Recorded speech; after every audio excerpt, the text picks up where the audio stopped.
Empezamos fuertes, os voy a poner una situación macabra minuto cero. Imaginaos que tenéis un carnicero de confianza, un carnicero al que conocéis de toda la vida, no tan solo a él, sino también a sus padres, a sus abuelos, y todos han sido carniceros y ninguno ha dado ningún problema. Imaginaos que le compráis asiduamente a ese carnicero, que os saluda con cariño cada vez que os ve, que de hecho lo conocéis desde pequeños. Un día ese carnicero desaparece. Pasan las semanas y de repente las autoridades lanzan un comunicado oficial. ¡Alerta! El carnicero X, al que conocíais de toda la vida, está en la cárcel. Y es muy posible que la carne que ha vendido en los últimos años contenga restos humanos. O sea que esa carne de cerdo que habéis consumido continuamente, que os gustaba, que os sabía divinamente, es posible que sea la carne mezclada con animal, pero la carne de un ser humano que ha sido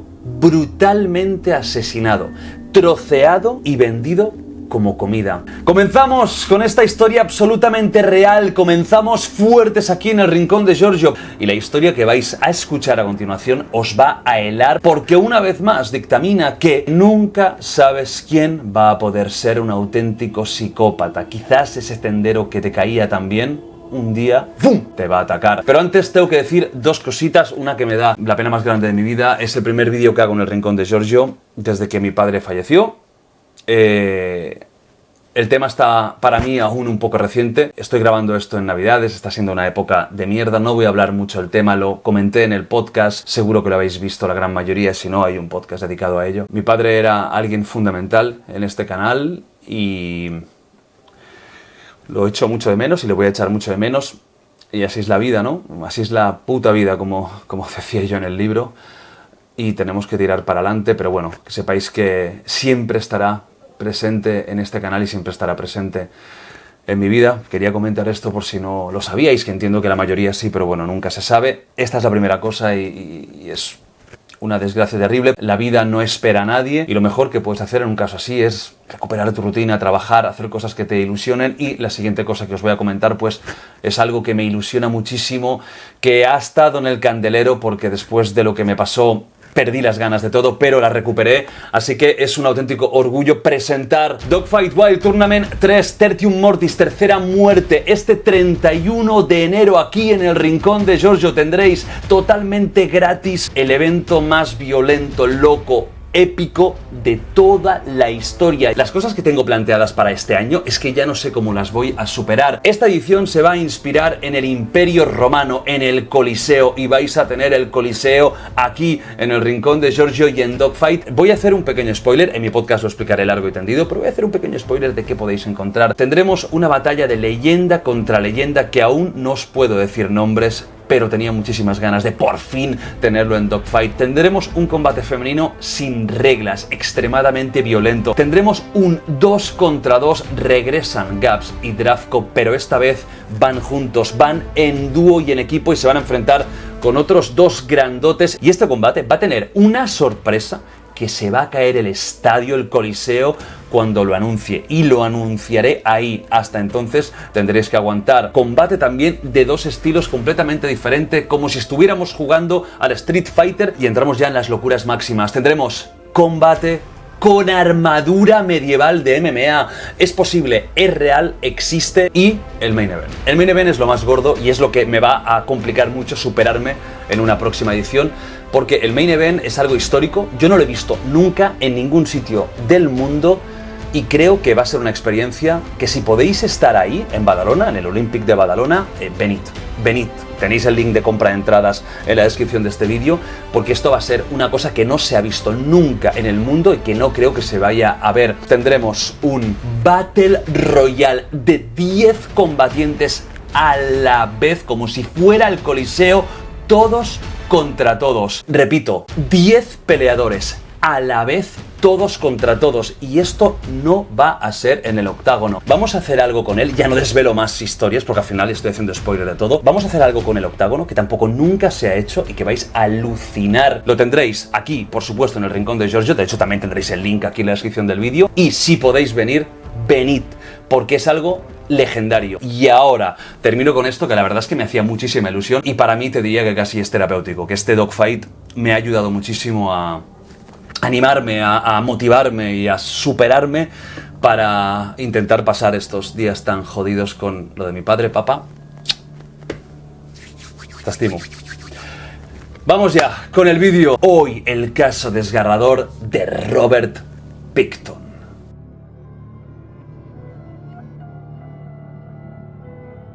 Robert William Pickton nace el 24 de octubre del año 1949 en una pequeña ciudad al lado de Vancouver, Port Coquitlam, espero haberlo pronunciado bien. Es el segundo hijo de Leonard y Louise Pickton. Tiene un hermano mayor y una hermana menor. Familia rural de granjeros, concretamente dedicados a la cría y sacrificio de cerdos para el consumo humano. Y como os he comentado en la introducción de este vídeo, ya veréis que esto tiene una importancia vital en toda esta macabra historia. El padre de Robert, digamos que no era una persona a la que le gustara mucho trabajar. Bueno, de hecho, a casi nadie le gusta trabajar, pero hay gente que aún así lo hace y hay otros que se intentan escabullir. ¿Qué es lo que hacía Leonard? Beber, pasárselo bien, estar con sus amigotes y dejar todo el trabajo a su mujer. Así que Luis tuvo que ser padre, madre, jefe de familia con 3 hijos y encima en una situación rural de no demasiado dinero, aunque tampoco era una familia pobre. Recordemos que al final la crianza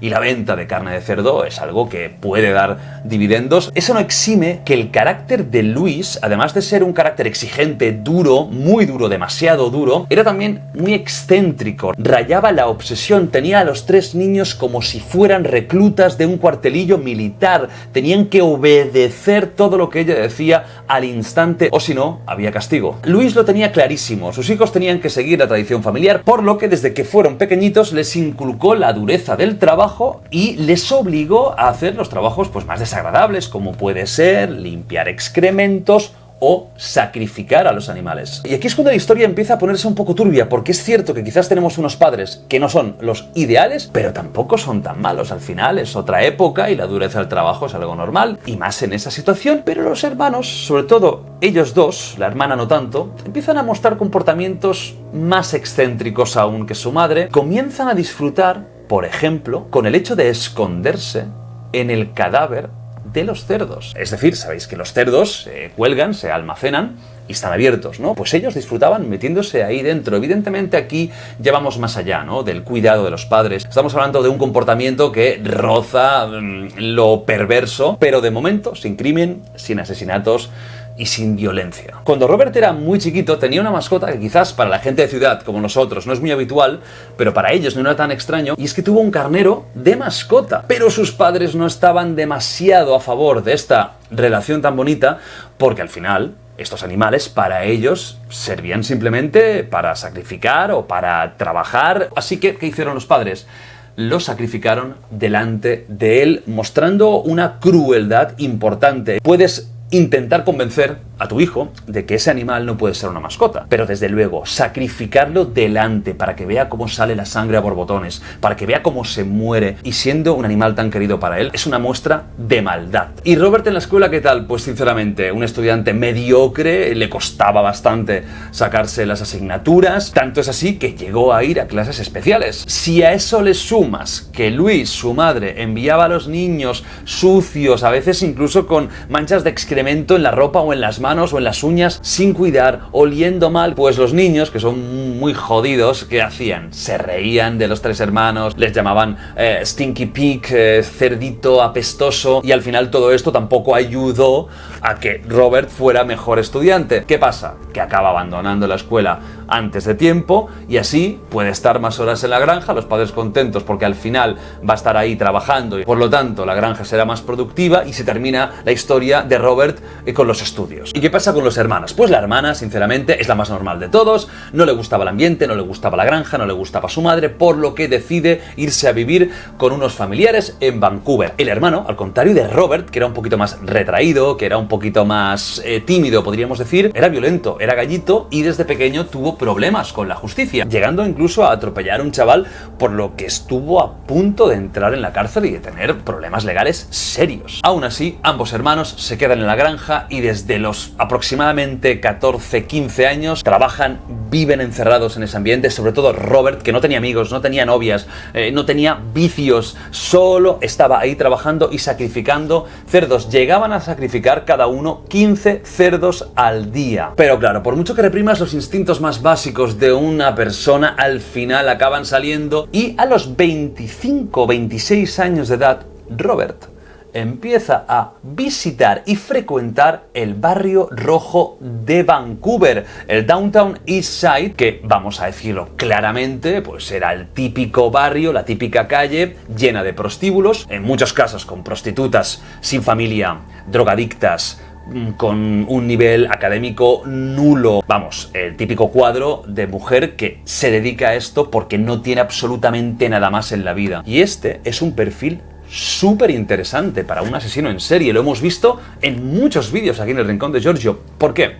Porque son personas, mujeres, que pueden visitarte en tu casa solas. Normalmente no tienen familia, y si tienen familia no tienen relación con ella. Muchas veces usan sustancias, por lo que incluso un fallecimiento o una desaparición podría aducirse a que tuvo una sobredosis en una calle X y desapareció. Es decir, son perfectas, son golosinas para los asesinos porque no dejan demasiadas huellas y porque sinceramente y por desgracia, y más en esas épocas, no importan a nadie. Os dije al principio que esta vida de granjero no te da para hacerte rico ni para hacerte millonario, pero en el caso de ellos no fue así, porque lo hicieron tan bien, trabajaron tantas horas, y aquí sí que se le tiene que dar el olé a su madre, que cuando fallecen los padres, primero fallece el padre, un año después fallece la madre, y ellos heredan la granja, una granja vastísima con una de terrenos impresionante, venden fragmentos de estos terrenos, llegando a obtener en poco tiempo unos 5 millones de dólares canadienses, que serían un poquito más de 3 millones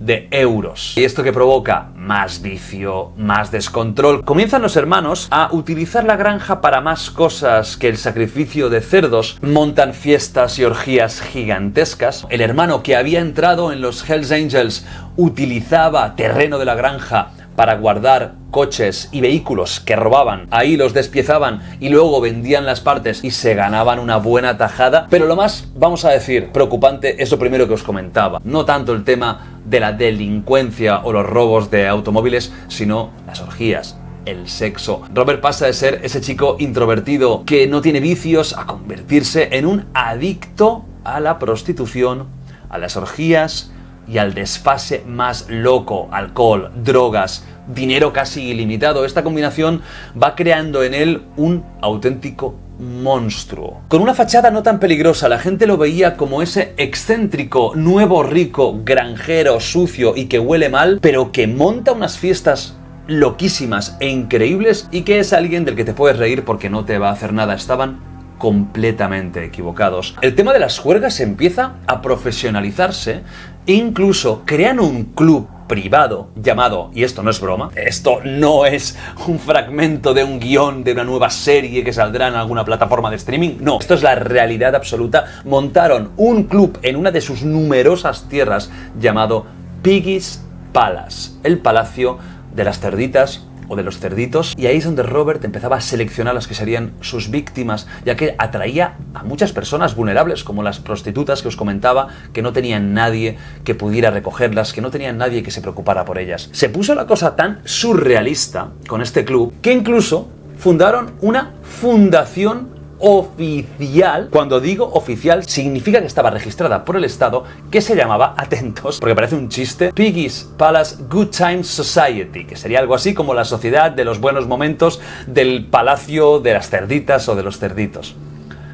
Es una locura absoluta. En teoría era una fundación sin ánimo de lucro que hacía eventos, que montaba bailes, que montaba espectáculos y todo para, vamos a decir, ayudar a esas personas de las zonas rurales para que tuvieran diversión. Y como es lógico, 3 años después de montar esta fundación, el Estado, cuando comprobó que ahí no había un espectáculo para todos los públicos, sino que era Project X cada fin de semana, cerró y clausuró la organización. Y entremos ya de lleno con la violencia y la depravación más extrema. Ya os hago el pequeño spoiler que Robert Pickton acabó matando a 49 mujeres. Estamos hablando de un asesino en serie muy prolífico, mucho más prolífico que algunos de los más notorios de la historia. A ese nivel está Robert Pickton. En una de estas fiestas que montaban el Piggy's Palace, Robert ve a una prostituta que le llama la atención, Wendy Lynn Eisteter, la trae, se queda a solas con ella y ahí la apuñala repetidamente. ¿Pero qué pasa? Que ella consigue escapar. Es de las poquísimas víctimas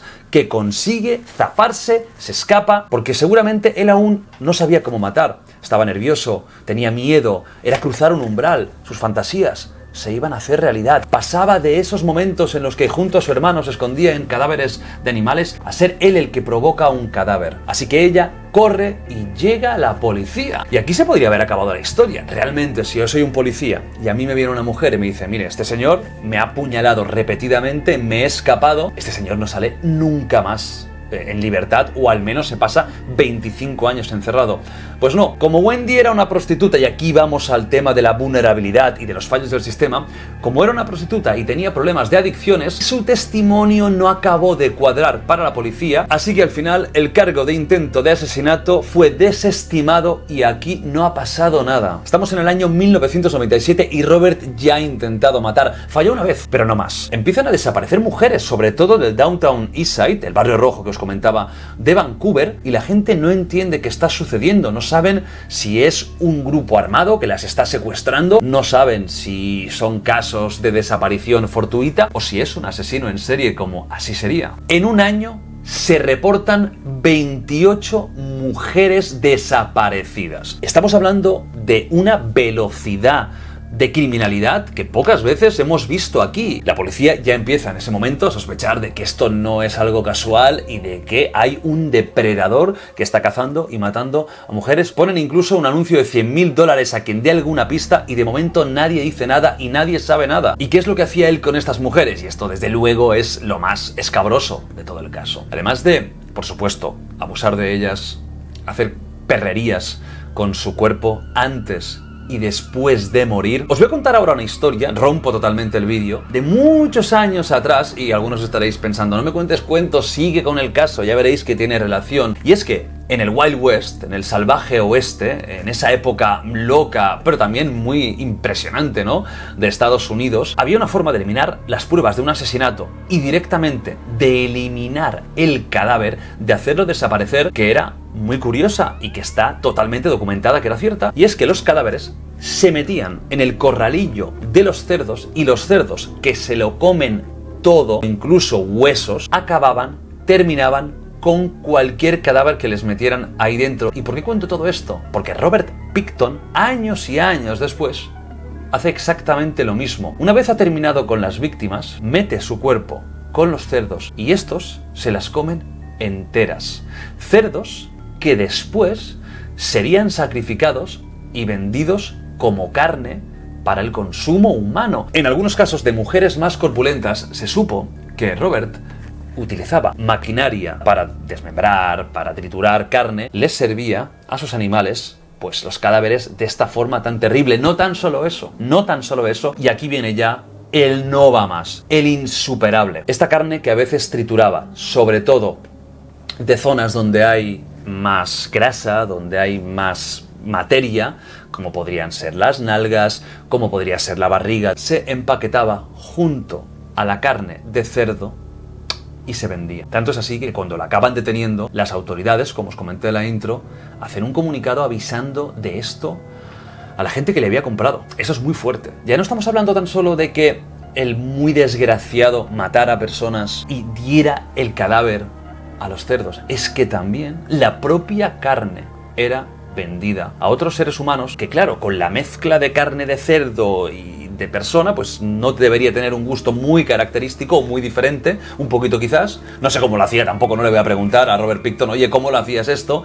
Pero es un nivel tal de depravación, de maldad, de crueldad, de sinsentido, que por una parte me horroriza y por otro, pues aquí estamos. Me fascina cómo el ser humano puede llegar a estas cotas de absoluta barbarie. Tienen que pasar años para que la policía por fin descubra a Robert Pickton. Y acaba pasando en el año 2002. Hay una redada, en principio porque se les avisa de que ahí están vendiendo armas ilegales, cosas seguramente del hermano, y al hacer la redada empiezan a encontrar objetos, utensilios que pertenecen a desaparecidas, ropa interior de mujer, y poco a poco, cuando van indagando más, descubren pequeños fragmentos de hueso que pertenece al cuerpo de un ser humano, sangre, instrumentos de tortura, etcétera. El pack completo. Acaban descubriendo que el culpable es Robert. Primero le imputan 2 asesinatos de las pruebas más claras que han encontrado, pero al final le imputan decenas de ellos. En total, 27 cargos por asesinato. Por supuesto, acaba siendo condenado a cadena perpetua. Recordad que en Canadá, aunque esté muy cerca de Estados Unidos, no existe la pena de muerte y lo más que te pueden dar es esta, ¿no? La cadena perpetua se la dan por 6 cargos de asesinato. Los otros no se pudieron demostrar, pero evidentemente con 6 hay más que suficiente para dejarte de por vida en la cárcel, aunque a mí me parece injusto porque las familias o las personas cercanas a las otras víctimas pueden tener la sensación de que se ha hecho justicia con 6 personas, pero no con todas las demás. Estamos hablando de 27 cargos de asesinatos y la policía, para intentar indagar un poquito más sobre él, sobre sus crímenes, infiltran a un poli, a uno de ellos, en la celda de Robert, empiezan a hablar, se hacen amigos. Y vamos a ver lo que dice él. Esto es un documento brutal, porque pocas veces podemos ver esto, ¿no? Un infiltrado en la celda de un asesino en serie, y aquí le vemos precisamente comiendo lo que parece un plato de carne.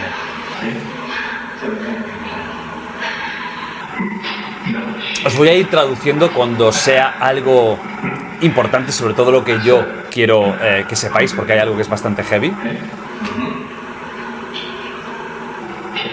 El policía le dice algo como ya no puede quedar mucho más, y él le dice que se estaba volviendo sloppy, que es descuidado. Y aquí es brutal porque lo que dice es: si hubiera matado una más, habría llegado a 50. Como si fuera un hito, como si estuviera jugando un videojuego y le queda un trofeo para el platino.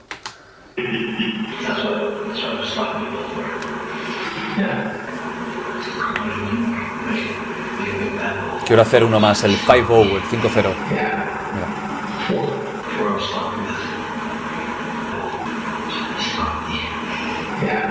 Y sonríe.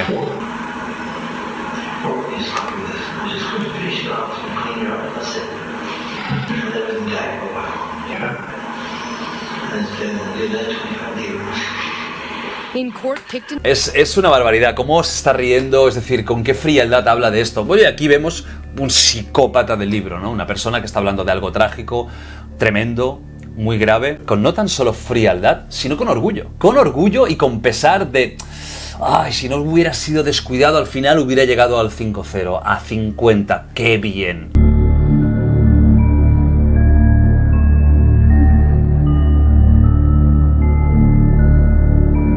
Con gente así que me gustaría hacer a mí, pam, pam, pam, hasta luego. ¿Para qué tenerlos riéndose de todos nosotros durante años y años en una celda? Pero esto ya es otro tema y aquí entramos en otra historia. En la cárcel Robert no lo pasa del todo mal, incluso escribe unas memorias, un libro llamado Pickton en sus propias palabras, que supuestamente fue sacado de la cárcel de contrabando, llegó al gran público y al final, me quito esto que lo llevaba de ver el vídeo del loco este, y al final llega a Amazon. Y Amazon tiene que quitarlo de la venta por la gran indignación de mucha gente que está diciendo: encima que el hijo de puta este está vivo, que no estamos hablando de muchos de sus otros asesinatos. Él dice 49, estábamos hablando de 20 y pico. Quedan muchos, ¿no? Por estudiar, por investigar.